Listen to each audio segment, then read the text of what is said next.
Ya, Shalom dan selamat pagi Bapak Ibu Saudara-saudari sekalian.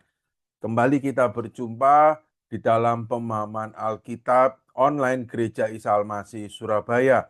Nah, pada kesempatan kali ini kita akan bersama-sama belajar dan membahas dari kitab Hagai. Kita akan memulai di dalam pendahuluan kitab Hagai dan juga Hagai pasal yang pertama. Nah, namun sebelum kita bersama-sama belajar, marilah kita berdoa terlebih dahulu. Mari kita akan berdoa. Bapa kami yang di surga, pada pagi hari ini kami mengucap syukur atas pertolongan-Mu Tuhan, di mana kami akan belajar bersama-sama di dalam pemahaman Alkitab online GIA Surabaya, khususnya dalam kitab Hagai ini. Kami berdoa memohon penyertaan-Mu, baik di dalam sesi online untuk peralatan internet yang dipakai. Tuhan tolong agar semuanya boleh terus berjalan dengan stabil dan baik. Tolong juga hamba-Mu berikanlah hikmat untuk dapat membagikan bagi kami semua. Kami mengucap syukur dan kami menyerahkan sesi online kitab HGPA pagi hari ini di dalam nama Tuhan kami Yesus Kristus. Amin. Nah, Bapak Ibu Saudara-saudari sekalian, saya akan sharekan PowerPoint saya sebentar, di mana kita akan belajar di dalam pendahuluan dan kitab Hagai pasal yang pertama. Ya, ini ya. Jadi kita akan bersama-sama belajar dan melihat pendahuluan kitab Hagai dan juga nanti masuk di dalam pasal yang pertama, ayat yang pertama hingga yang ke-15. Nah, kita akan belajar bersama-sama terlebih dahulu daripada pendahuluan kitab Hagai. Nah, Hagai ini dengan tema besar yaitu kitab yang berbicara tentang pemulihan baik bait Allah dan juga pemulihan dari hati umat bangsa Israel atau umat pilihan. Yang dimana konteks sejarah yang menjadi latar belakang daripada kitab Hagai ini ya, bahwa kitab Hagai ini ditulis kurang lebih di tahun 520 sebelum Masehi. Ini adalah masa-masa pasca pembuangan atau masa setelah bangsa Israel kembali dari pembuangan di Babel. Yang dimana di tahun 538 sebelum Masehi, Raja Persia yaitu Kores yang mengalahkan Babel dan mengizinkan orang Yahudi itu untuk pulang kembali ke tanah negerinya. Maka sekitar 50.000 orang itu pulang dengan semangat yang tinggi di bawah pimpinan gubernur yaitu Zerubabel dan juga imam besar Yosua. Nah, Raja Kores ini mengizinkan orang Yahudi pulang nih sebenarnya untuk juga membangun kembali bait suci. Mereka memulai fondasi, tetapi karena perlawanan musuh dan keputusasaan, pembangunan ini terhenti selama sekitar 16 sampai 18 tahun.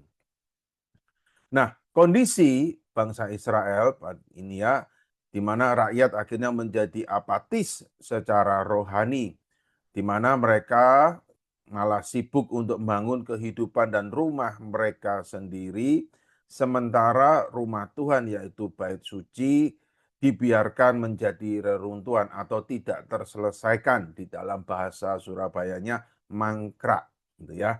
Mereka sudah membangun fondasi tapi terhenti, tergeletak, mangkrak, di mana mereka akhirnya malah sibuk dengan kehidupan pribadi, kehidupan sendiri, menjadi egosentris. Nah, di sini kita melihat sebuah awal yang baik, namun tidak diselesaikan dengan baik. Mereka segera membangun mezbah dan meletakkan dasar bait suci. Kalau kita membandingkan di dalam kitab Esra pasal yang ketiga. Dan kalau kita membandingkan dalam kitab Esra pasal yang keempat, adanya orang-orang Samaria dan penduduk sekitar itu melakukan intimidasi politik dan juga fisik, di mana mereka menyuap pejabat Persia untuk menghentikan pembangunan.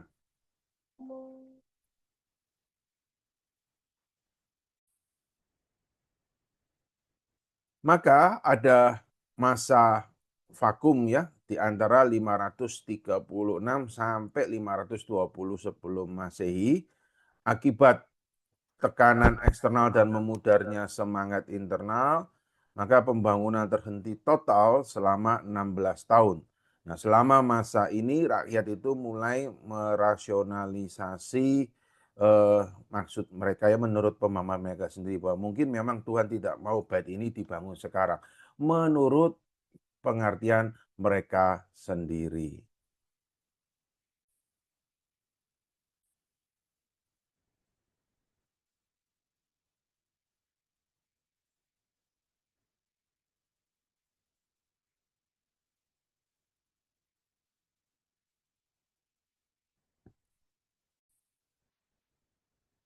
Nah, lalu kita lanjutkan untuk situasi politik di sekitaran tahun 520 sebelum Masehi, ya, yaitu Hagai bernubuat pada tahun kedua zaman Raja Darius, gitu ya.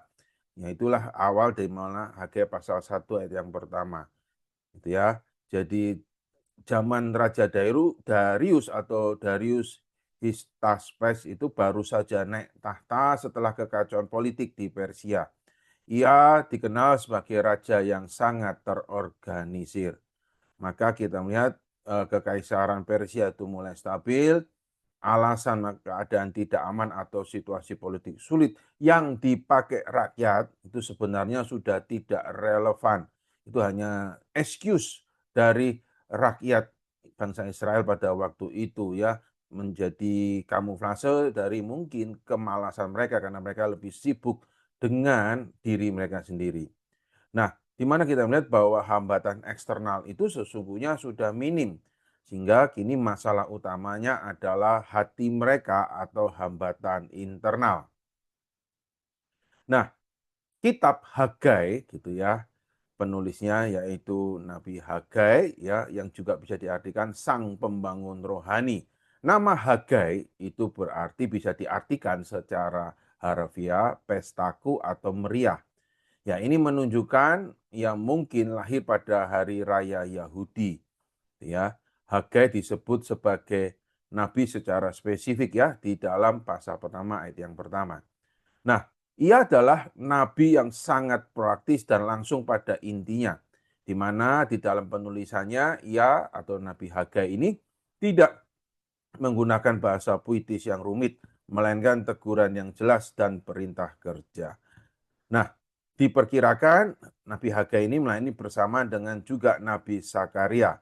Jika Hagai fokus pada fisik bangunan dan sekarang, Zakaria mungkin di dalam kitabnya lebih fokus pada masa depan dan juga spiritual. Nah, banyak penafsir itu menduga Hagai sudah lanjut usia ini saat menulis surat atau kitab Hagai ini. Ada kemungkinan dia adalah salah satu dari sedikit orang yang pernah melihat kemegahan Bait Salomo sebelum dihancurkan atau 70 tahun sebelumnya. Sehingga ia memiliki otoritas emosional untuk berbicara tentang kemuliaan daripada rumah Tuhan. Nah, kita melihat gaya bahasa daripada kitab Hagai ini tidak seperti kitab Yesaya ya, tidak emosional, tidak puitis seperti Yesaya atau tidak bernada emosional seperti Yeremia. Hagai ini gaya bahasanya itu lugas, repetitif, gitu kan, bersifat prosa dan juga penuh pertanyaan-pertanyaan retoris. Ia berbicara seperti seorang mandor bangunan ilahi. Nah, tema utama dan juga poin pembelajaran kitab Hagai, kita di sini bisa melihat ya poin utamanya tentang bicara prioritas menjadi hukum utama. Yang dimana tema sentralnya adalah menempatkan Allah sebagai yang pertama. Masalah utama bangsa itu bukanlah mereka berhenti menyembah Tuhan, tetapi mereka itu menempatkan kenyamanan pribadi di atas kepentingan Tuhan. Tema yang kedua itu bicara Tuhan semesta alam. Istilah Tuhan semesta alam muncul 14 kali dalam kitab yang sangat pendek ini. Ini menegaskan bahwa Tuhan itu berdaulat atas segala bangsa, sumber daya alam, dan sejarah. Dan yang ketiga, bicara tema utamanya konsekuensi dari ketidaktaatan ya dan juga berkat daripada ketaatan. Nah, di kitab Hagai ini menggambarkan menunjukkan adanya sebuah hubungan sebab akibat gitu ya. Di mana ketika umat itu mengabaikan Tuhan, maka ada pengalaman disebut dengan ketidakpuasan dan juga kegagalan di bidang ekonomi. Tapi ketika umat itu menghormati Tuhan, nah itu akan adanya sebuah penyertaan Tuhan dan janji pemulihan itu betul-betul nyata dan diberikan, dianugerahkan oleh Tuhan kepada bangsa Israel. Dan juga tema yang utama, tema yang keempat, ya, itu bicara kemuliaan masa depan. Ya, Hagai itu juga dalam kitab Hagai ini pasal yang kedua menubuatkan bahwa kemuliaan bait suci yang baru ini akan melebihi yang lama ya di Hagai 2 ayat yang ke-9. Nah, sebuah nubuat sebetulnya yang menunjuk pada kedatangan Mesias, itu Yesus ke bait Allah tersebut di masa depan. Nah, rekan-rekan, ini saya mencoba membagikan apa yang juga saya dapat ya di internet ketika kitab Hagai itu ketika digambarkan ya di dalam sebuah gambar animasi yang sebetulnya menarik dan ini menolong kita untuk kita boleh memahami kitab Hagai gitu ya secara keseluruhan paling tidak gitu ya.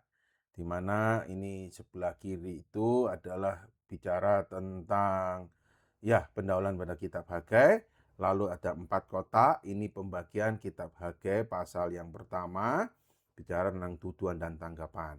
Lalu ada pasal yang kedua, pasal kedua dibagi menjadi 3 bagian. Ayat 1 sampai ke 9 itu berbicara tentang harapan-harapan yang hancur. 10 sampai 19 bicara ajakan untuk tetap setia pada perjanjian. Dan 3 ayat yang terakhir, ayat pasal 2, 20 sampai 23, itu bicara pengharapan kerajaan Allah di masa depan. Ini yang tadi saya katakan ya, bahwa ada sebuah nubuatan bahwa bait Allah ini nanti bicara juga di mana Yesus yang datang ke bait Allah ini. Nah, namun kita pada kesempatan kali ini akan fokus kepada Hagai pasal yang pertama, ayat yang pertama hingga yang ke-15.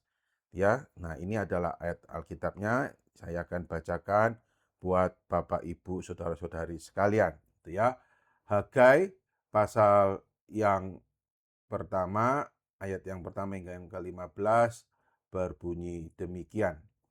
Ajakan untuk membangun kembali bait suci.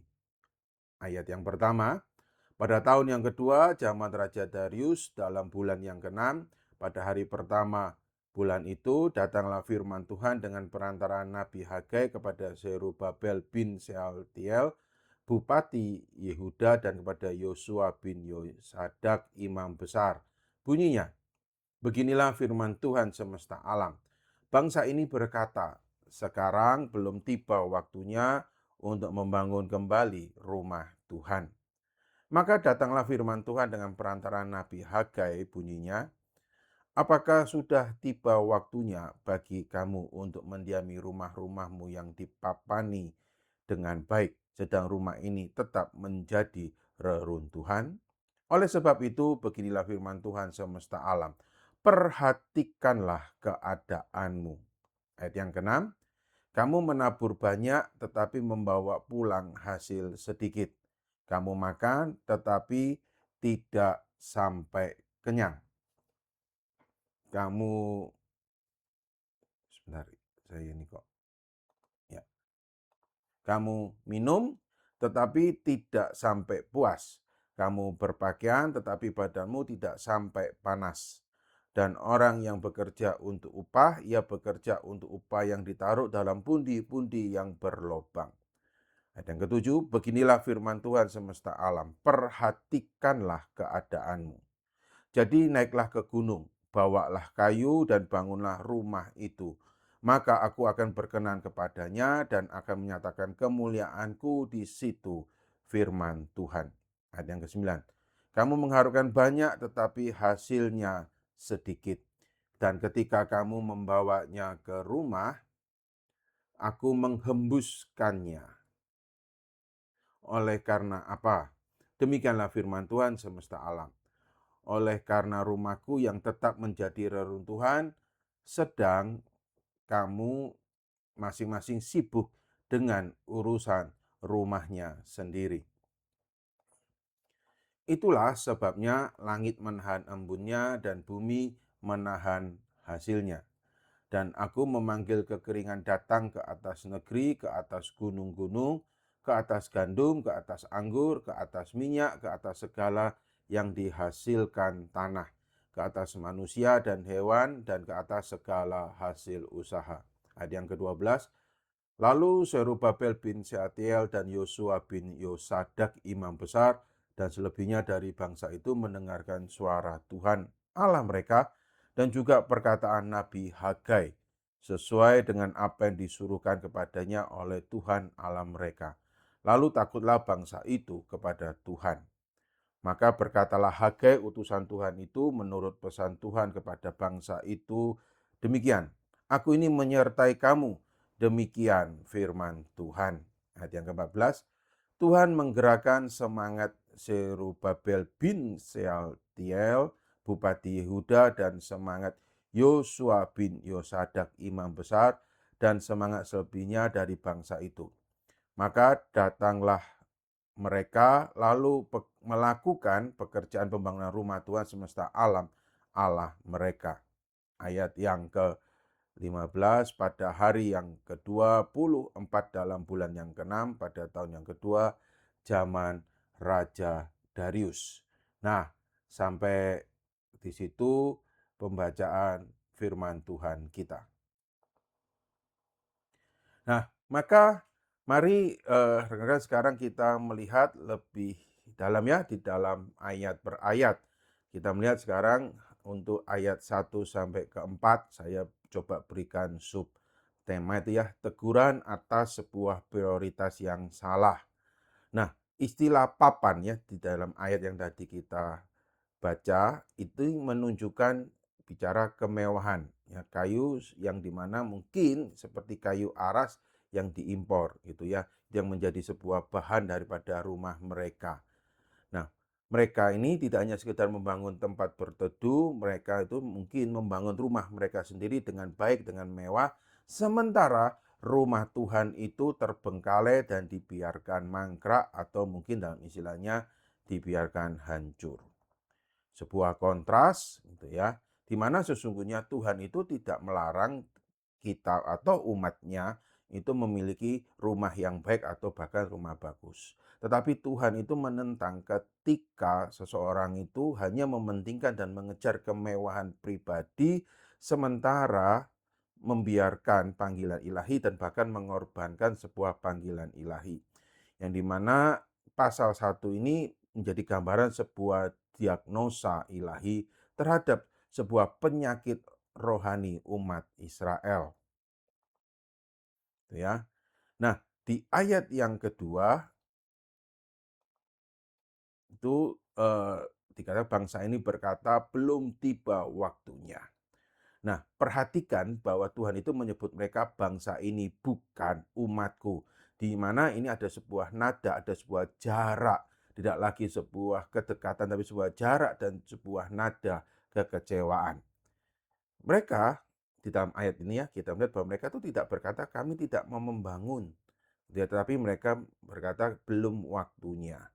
Ini adalah bentuk ketidaktaatan yang paling halus, yaitu penundaan. Kita seringkali membungkus kemalasan rohani, penundaan itu dengan alasan, ini kita sedang menunggu waktu Tuhan atau kita sedang menunggu hikmat Tuhan. Padahal itu sekedar kamuflase atau kemalasan kita yang kita bungkus dengan hal-hal yang bersifat rohani. Gitu ya. Yang dimana, wah ini mungkin kayaknya belum waktunya Tuhan dan sebagainya.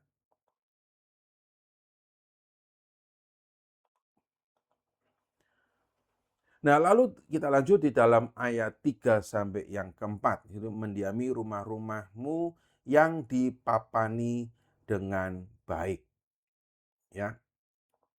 Kata Ibrani untuk kata-kata dipapani atau sabun mengacu pada teknik melapisi dinding atau atap dengan kayu yang baik dan mahal.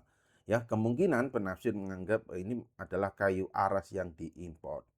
Nah, menjadi sebuah ironi, kayu aras seharusnya itu dipakai untuk bait Allah seperti zaman Salomo, tetapi mereka malah memakainya untuk rumah pribadi. Ya, mereka digambarkan seakan mereka hidup di dalam sebuah kemewahan sendiri, ya, yang relatif, sementara bait Allah itu tetap menjadi reruntuhan, dia tidak terselesaikan dengan baik.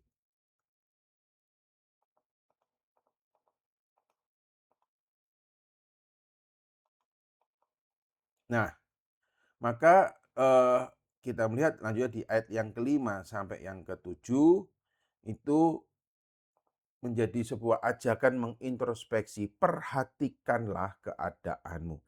Frasa ini ya di dalam bahasa Ibrani simu lebabkem berarti taruhlah hatimu pada jalan-jalanmu. Nah, di mana Tuhan ini mengajak mereka untuk coba mari berpikir secara logis ya. Coba lihat hidupmu sekarang. Kamu tuh bekerja sangat keras tetapi hasilnya mana? Seakan-akan kerja keras tapi tidak ada hasil. Itu ya. Yang dimana ini menjadi sebuah konsekuensi daripada pengabaian rohani, daripada panggilan ilahi sebagai umat Tuhan. Gitu ya. Yang dimana katakan kamu menabur banyak tetapi membawa pulang sedikit.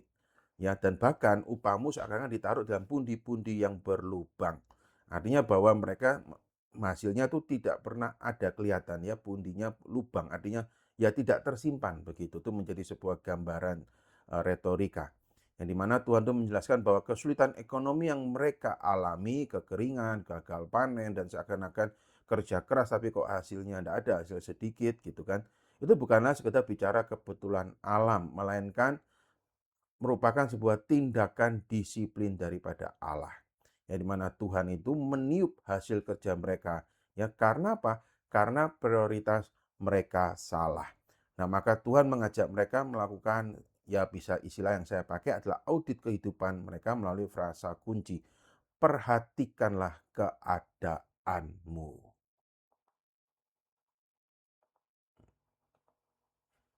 Nah, di dalam fenomena dia disebut dengan pundi-pundi berlubang, istilah yang dipakai ini bagi saya cukup menarik ya dengan ya, kata-kata retorika pundi-pundi yang berlubang. Ya, yang dimana makan tapi tidak kenyang, minum tapi tidak puas, berpakaian tapi tidak merasa hangat atau tidak panas, mereka tidak merasakan kedinginan.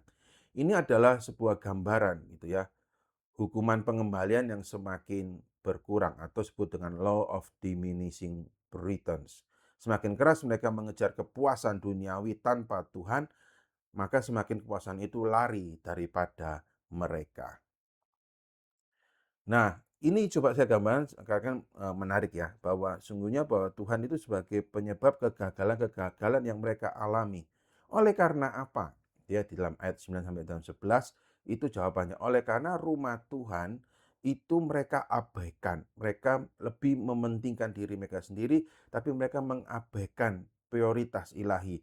Di dalam gambaran kitab Hagai, mereka mengabaikan rumah Allah, bait Allah yang tetap menjadi reruntuhan, yang diabaikan, yang tidak lagi menjadi prioritas. Mereka lebih mementingkan diri mereka sendiri dan tidak lagi memprioritaskan Tuhan dan panggilannya.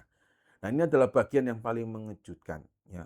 Tuhan mengatakan bahwa dialah yang membuat ekonomi mereka menjadi sulit, yaitu dalam ayat yang ke-9, aku menghembuskannya. Bahwa Tuhan memang secara aktif menyapu hasil kerja keras mereka karena prioritas mereka yang salah dan egois yang mereka sedang terapkan di dalam kehidupan mereka. Nah, ini bisa dikatakan menjadi teologi disiplin ya. Yang dimana mengacu kepada Ulangan pasal 28 di mana Tuhan berjanji akan menahan hujan dan berkat tanah jika umat itu melanggar perjanjian. Nah, kesulitan ekonomi di sini bukanlah nasib buruk, melainkan sesungguhnya kasih Tuhan yang keras ya. Jadi sebuah dimensi kasih Tuhan, ada kasih Tuhan yang baik, tapi juga Tuhan mengasihi umatnya, tapi dalam bentuk sebuah disiplin yang keras, ya. Di mana tujuannya adalah untuk menyadarkan dan menarik perhatian mereka kembali. Maka di ayat yang ke-12 sampai yang ke-15 itu bisa saya katakan menjadi respon umat Tuhan dan juga pernyataan janji Tuhan. Ya, di mana Zerubabel, ya, gubernur, pemimpin sipil, dan juga Yosua yang imam besar dan seluruh rakyat itu akhirnya mendengarkan suara Tuhan dan kembali bertobat, ya, takut akan Tuhan. Nah, janji gini ya, ketika mereka segera setelah memutuskan untuk taat gitu kan, bahkan sebelum mereka betul-betul kembali melaksanakan pembangunan kembali, meletakkan batu pertama kembali, Tuhan sudah memberikan janji, aku ini menyertai kamu, demikianlah firman Tuhan di ayat yang ke-13. Nah, di sini ingin menggambarkan bahwa Tuhanlah yang menggerakkan semangat mereka dan mereka mulai bekerja. Nah, maka kalau di ayat yang ke-12 itu ya, ada sebuah 3 tahap ketaatan. Mereka mendengar gitu ya, mereka tidak excuse tapi mereka kembali mendengar, bertobat mendengar suara Tuhan, mendengar firman Tuhan, gitu ya. Lalu ada muncul rasa hormat yang kudus yang gambaran takut akan Tuhan terhadap sebuah otoritas Tuhan dan diikuti dengan sebuah tindakan nyata yaitu datang berkumpul untuk betul bertindak kembali membangun bait Allah. Maka di ayat yang ke-13 disebut dengan janji penyertaan, di mana aku ini menyertai kamu, demikianlah firman Tuhan. Nah, perhatikanlah urutannya, ya. Sebelum mereka itu mengangkat satu batu pun, di mana segera setelah mereka berkomitmen dalam hati, Tuhan langsung memberikan konfirmasi penyertaannya. Di mana Tuhan ini tidak menunggu proyek sampai selesai untuk memberkati, dia memberkati niat hati yang bertobat. Nah, lalu di ayat yang ke-14 dikatakan bahwa Tuhan yang menggerakkan semangat Zerubabel, Yosua dan selebihnya dari bangsa ini. Ketaatan manusia dan kedaulatan Allah itu bekerja bersamaan. Ketika manusia itu memperhatikan jalan-jalannya, Roh Tuhan itu turun untuk juga memberikan tenaga, mengempowerment atau memampukan untuk kita boleh melakukan pekerjaan kita. Maka apapun yang kita kerjakan itu tidaklah terlepas daripada anugerah dan penyertaan Tuhan. Nah, maka dari saya belajar membagikan eksposisi dan pembahasan makna daripada ayat 1 sampai 15 ini, mari sekarang kita mencoba untuk menjembatani makna teologis atau makna asli ini kepada konteks kita di masa sekarang, gitu ya. Di mana kita ini sebetulnya bicara tentang materialistis dan juga panggilan ilahi atau materialisme vs kerajaan Allah. Nah, di dalam pasal yang pertama kitab Hagai ini sebenarnya menantang daripada kenyamanan, keamanan atau security kita secara pribadi. Ya, mungkin bangsa Israel pada waktu itu berpikir, wah rumah bagus dan tabungan banyak, nah aman. Gitu ya. Tetapi Hagai 1 ini sebenarnya berkata rumah bagus, tabungan banyak, tapi minus Tuhan, tanpa Tuhan yang memberkati, tanpa Tuhan menyertai, itu sia-sia. Digambarkan bahwa pundi-pundi yang berlubang. Maka di zaman kita, di zaman modern ini ya, istilah rumah berpapan itu bisa berupa obsesi kita pada investasi, asuransi yang berlebihan, gadget terbaru, atau karir yang dimana kita betul-betul memprioritaskan itu dan kita akhirnya lupa Tuhan. Di mana kita itu menghabiskan energi-energi terbaik kita hanya untuk di sana dan hanya sekedar memberikan sisa energi untuk Tuhan. Itu pun kalau masih ada. Seringkali kadang-kadang kita itu memakai istilah, aduh sorry saya sibuk ya, waduh sorry saya tidak ada waktu, gitu kan. Nanti ya kalau sempat gitu ya. Yang dimana sesungguhnya dalam hidup kita ini, kita itu bukankah menyisihkan energi kita untuk Tuhan, bukan menyisahkan, karena bicara sisih di depan, kalau sisa di belakang. gitu ya. Nah, lalu lanjut. Nah, kita lihat bahwa di dalam konteks kitab Hagai ini kan sebetulnya bicara pembangunan bait Allah secara fisik. Nah, lalu apa relevansinya di dalam kehidupan kita hari ini? Gitu ya, mungkin kita sudah punya gereja atau bait Allah atau gereja itu secara fisik. Ya, tetapi ini saya bicara tentang pembangunan bait Allah juga secara rohani. Ya, di dalam perjanjian baru rumah Tuhan itu bukan lagi sekedar bicara gedung di Yerusalem, tapi melainkan tubuh Kristus atau gereja kita gitu ya, yaitu komunitas orang percaya. Tubuh orang percaya itu termasuk juga kita yang adalah individu-individu pengikut Kristus. Nah, maka bicara membangun rumah Tuhan hari ini berarti bisa juga berbicara membangun kerohanian diri kita, membangun komunitas umat Allah, atau hanya sekedar kita itu mengikut Tuhan hanya untuk mencari keuntungan pribadi, kepentingan diri kita pribadi, di mana kita hanya memanfaatkan Tuhan, bukan menyembah Tuhan, tapi kita itu sesungguhnya memanfaatkan Tuhan untuk kepentingan kita sendiri. Nah, lalu yang kedua itu bicara juga dosa yang terabaikan. Ya. Bangsa Israel di Hagai 1 ini bukan melakukan penyembahan berhala, bukan, tidak melakukan penyembahan berhala seperti pada zaman sebelum pembuangan. Gitu ya. Mereka itu secara teologi betul-betul tidak ada berhala, dalam arti patung dan sebagainya.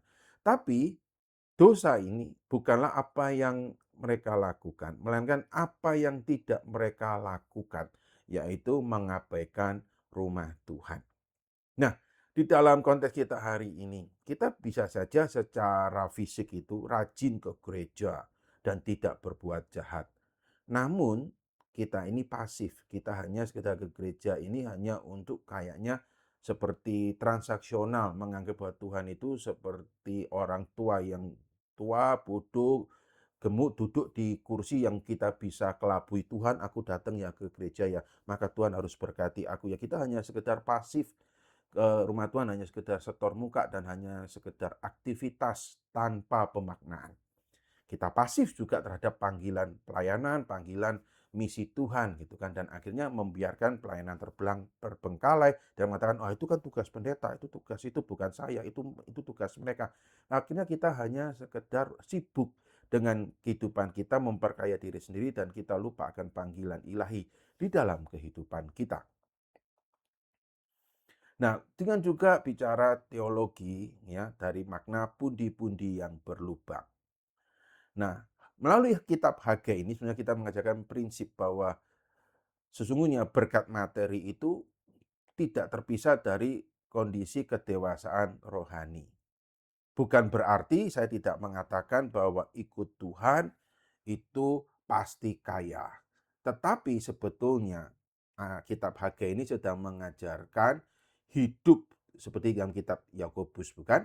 Hidup tanpa melibatkan Tuhan itu membuat pencapaian manusia menjadi sia-sia dan tidak memuaskan. Nah, maka Hagai itu mengajarkan bahwa bekerja keras tanpa perkenanan Tuhan itu sebenarnya adalah kesia-siaan. Sebagaimana juga dikembangkan kembali di dalam kitab Yakobus, gitu kan. Ketika kita bekerja berencana tanpa perkenanan Tuhan, itu adalah sia-sia. Nah, ayat 6 itu sangat relevan bagi konteks masyarakat urban atau perkotaan gitu ya. Yang dimana di dalam workaholic kita, seringkali kita tuh mengalami burnout, stres yang tinggi, yang kelihatannya gaji itu tidak pernah tersimpan, numpang lewat dan terasa hampa. Nah, solusinya tuh bukan berarti, oh ya udahlah kita berhenti bekerja dan kita berdoa saja, tetapi mari kita bekerja keras, bekerjalah dengan menempatkan Tuhan sebagai pusat. Maka apa yang kita kerjakan itu boleh mendapatkan kemurahan, berkat, dan perkenanan daripada Tuhan. Itu yang nanti akan coba dibahas di dalam Hagai 2 ayat yang ke-19. Nah, maka dari jembatan ini saya mencoba memaknai, lalu mencoba untuk memberikan aplikasi di dalam kehidupan kita masa kini itu apa. Begitu ya. Nah, maka yang pertama mari kita mengevaluasi dalam tanda kutip ini ya, rumah berpapan kita.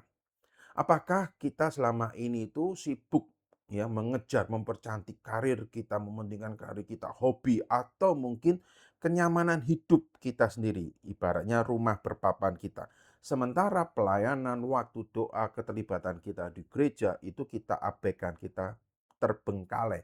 Ibaratnya seperti ya sekedar runtuhan ya, ya pokoknya datang ke gereja lah. Lalu kadang-kadang kita ke gereja, kita juga tidak setia, tapi gereja yang ya yang mana menyukakan hati. Jadi kita hanya sekedar menggunakan gereja untuk menjadi penikmatan hati. Jadi bukan kita yang beribadah kepada Tuhan, tapi gereja Tuhan itu yang beribadah kepada hati kita. Kok bisa? Ya, karena kita seringkali ke gereja itu menuruti selera. Wah, kalau gerejanya itu tidak menyenangkan. Wah, kalau gerejanya itu tidak nurutin kemauan saya, gerejanya tidak melayani saya tidak dapat apa-apa di gereja ini, maka kita seakan hari ini suka cari gereja yang menyenangkan, gereja yang wow, gereja yang nikmat, tapi kita tidak pernah setia karena gereja itu bukan bicara aku dapat apa, tetapi juga bicara tentang kesetiaan yang di mana gereja yang sudah menolong kita, menyadarkan kita, gereja yang membawa kita kepada Kristus, gereja yang sehat, yang di mana seringkali kita malah abaikan. Kita lebih suka mungkin kita aktif ke gereja yang suka gitu ya, yang menyenangkan hati. Maka terbalik hari ini. Bukan kita beribadah pada gereja, tetapi gereja yang beribadah kepada kita. Nah, maka melalui ini kita merefleksi apa hal yang Tuhan minta kita lakukan. Gitu kan? Tapi seringkali kita jawab, wah belum waktunya Tuhan. Wah gereja ini aku tidak bisa dapat apa-apa Tuhan. Wah, gereja ini jelek, gereja ini tidak ada Tuhannya gitu ya. Sementara kalau gereja yang wah kalau kita bisa nyaman, wah ini sesuai perkataan hamba Tuhan ini sesuai dengan hatiku. Wah ini aku nikmati. Nah ini gereja Tuhan. Tapi sesungguhnya kita hanya memanfaatkan gereja untuk pemuasan hati kita. Tidak jauh berbeda dengan kondisi umat Tuhan di zaman Hagai. Maka mari kita belajar mengidentifikasi satu area penundaan rohani di dalam kehidupan kita. Apakah kita menunggu hati kita nikmat dulu, kaya dulu, gereja harus bisa penuhi aku punya mau, aku punya selera, gitu ya. Atau mungkin ya tunggu nanti kalau aku sudah tidak sibuk ya. Atau kalau sungguh aku sudah nganggur. Atau tunggu kalau mood bagus dulu. Nah maka sadarilah bahwa kondisi ideal itu tidak akan pernah datang. Kapan waktunya kita setia dan melayani Tuhan? Ya sekarang. Lalu yang kedua adalah bagaimana kita juga mengatasi rasa belum waktunya atau prokrastinasi rohani. Bangsa Israel kan berkata, belum waktunya membangun. Nah, itu juga seringkali kita berkata, nanti kalau sudah mapan baru melayani, atau nanti kalau sudah tidak sibuk baru ikut PA. Nah, maka waktu yang tepat untuk memprioritaskan Tuhan adalah sekarang, bukan nanti. Ya, jangan menunggu kondisi yang sempurna menurut kesukaan kita. Dan yang ketiga, gitu ya, kita belajar sebut dengan satisfaction check, gitu ya, atau mungkin kita belajar menemukan penyebab ketidakpuasan dalam kehidupan kita. Apakah sekarang kita merasa, wah kok uang kita cepat habis ya untuk hal yang tidak terduga, atau mungkin kita ini sebetulnya secara karir sukses tapi mengalami kehampaan. Nah, maka ketika kita juga merasa lelah bekerja, gitu ya, karir oke, gaji oke, tapi kok cepat habis, hati tidak tenang atau merasa kosong.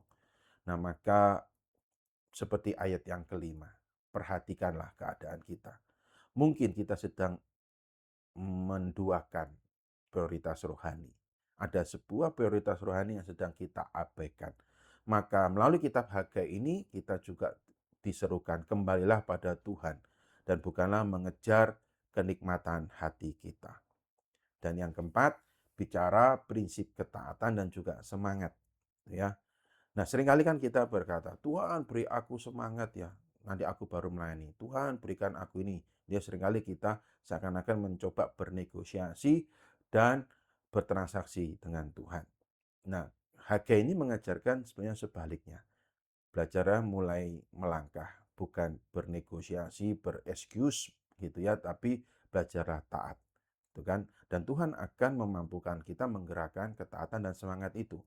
Maka bukan bicara menunggu perasaan atau mood untuk melakukan yang benar.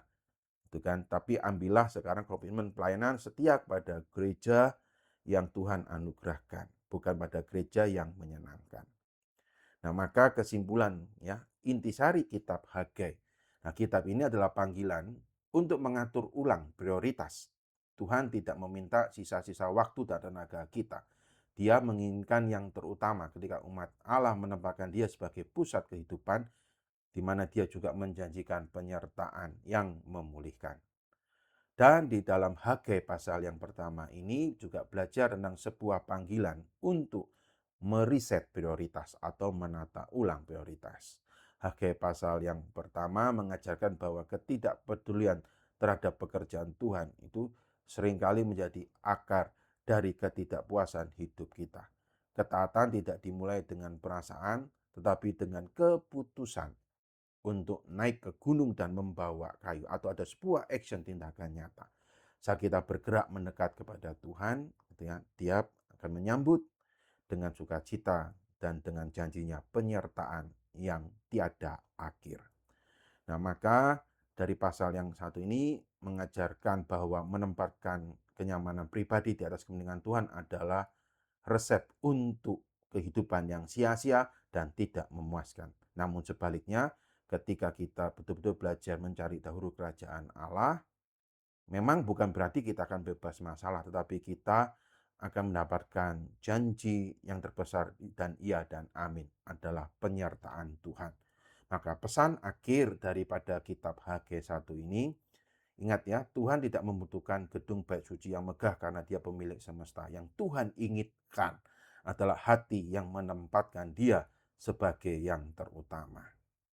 Masalah bangsa Israel dan juga mungkin adalah masalah saya dan masalah kita bukanlah karena kita tidak bekerja keras, melainkan karena kita bekerja keras untuk kerajaan kita sendiri, bukan untuk kerajaan Allah.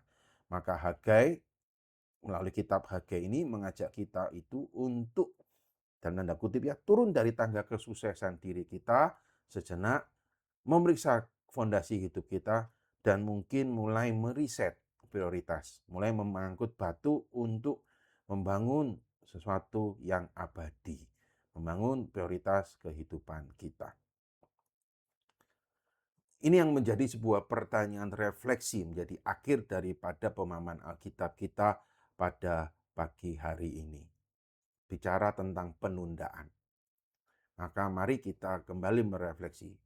Apa sih bait suci dalam hidup kita yang sudah lama kita tunda pembangunannya? Apakah alasan favorit kita? Sibuk, belum mapan, atau mungkin lalai? Dan juga bicara tentang pundi-pundi yang berlubang. Pernahkah kita merasa penghasilan besar kita, tapi tidak pernah cukup? Atau sukacita yang cepat hilang? Melalui Hagai 1 ayat ke-6 ini, menolong kita menjelaskan fenomena ini dalam hidup kita. Jangan-jangan Tuhan sedang mengingatkan kita untuk kita kembali meriset prioritas kehidupan kita. Dan yang ketiga juga tentang prioritas. Gitu ya. Ketika Tuhan itu dalam tanda kutip mengaudit buku tabungan dan kalender jadwal kita di bulan lalu, apakah Dia akan berkata kita sedang membangun rumah papan kita sendiri, atau kita sedang membangun rumah Tuhan atau pekerjaan Tuhan? Maka di dalam ayat yang ke-14 ini sebetulnya menolong kita, ya, tentang bagaimana rasanya mengetahui bahwa Tuhanlah yang menggerakkan semangat kita untuk boleh melayani Tuhan. Saat kita belajar untuk memutuskan untuk taat. Nah, pertanyaan terakhir, apakah kita sedang menunggu perasaan semangat dulu baru taat, atau kita belajar taat? Nanti Tuhan yang akan memampukan kita. Nah, demikian Bapak Ibu, saudara-saudari sekalian, kita boleh belajar ini ya, kitab Hagai melalui pemahaman Alkitab online kita pada pagi hari ini. Dan saya juga mengundang untuk kita bisa mengikuti PA, pemahaman Alkitab secara onsite, pada nanti sore ya, di 25 November jam setengah 6 di Gereja Isa Al-Masih Surabaya di Jalan Damo Harapan BF1. Ya, saudara juga bisa mengikuti secara live streaming di YouTube channel Gereja Isa Al-Masih Surabaya. Nah, Demikian Bapak Ibu Saudari sekalian, kita boleh belajar di dalam pemahaman Alkitab kita pada pagi hari ini. Nah, Tuhan Yesus memberkati kita semua. Maka sebelum kita akan bersama-sama mengakhiri, kita berdoa terlebih dahulu. Tuhan, kami mengucap syukur untuk pemahaman Alkitab online kami pada pagi hari ini. Berdoa memohon Tuhan tetap terus memampukan kami, mengingatkan kami tentang prioritas di dalam kehidupan kami. Tolong juga sebentar sore di dalam pemahaman Alkitab secara onsite dan juga live streaming, di mana Tuhan juga menolong juga untuk hamba-Mu, Bapak Penatua Lindra Haryanto, agar melalui hamba-Mu Tuhan boleh memberkati kami, memberkati setiap kami yang mengikuti PA secara onsite sore hari ini. Tuhan juga memampukan dan memberikan hikmat untuk Bapak Penatua Lindra Haryanto. Terpujilah nama-Mu Bapak, kami bersyukur dan mengakhiri PA online pada pagi hari ini di dalam nama Tuhan kami, Yesus Kristus. Amin. Demikian Bapak Ibu Saudari sekalian, selamat pagi, Tuhan Yesus memberkati.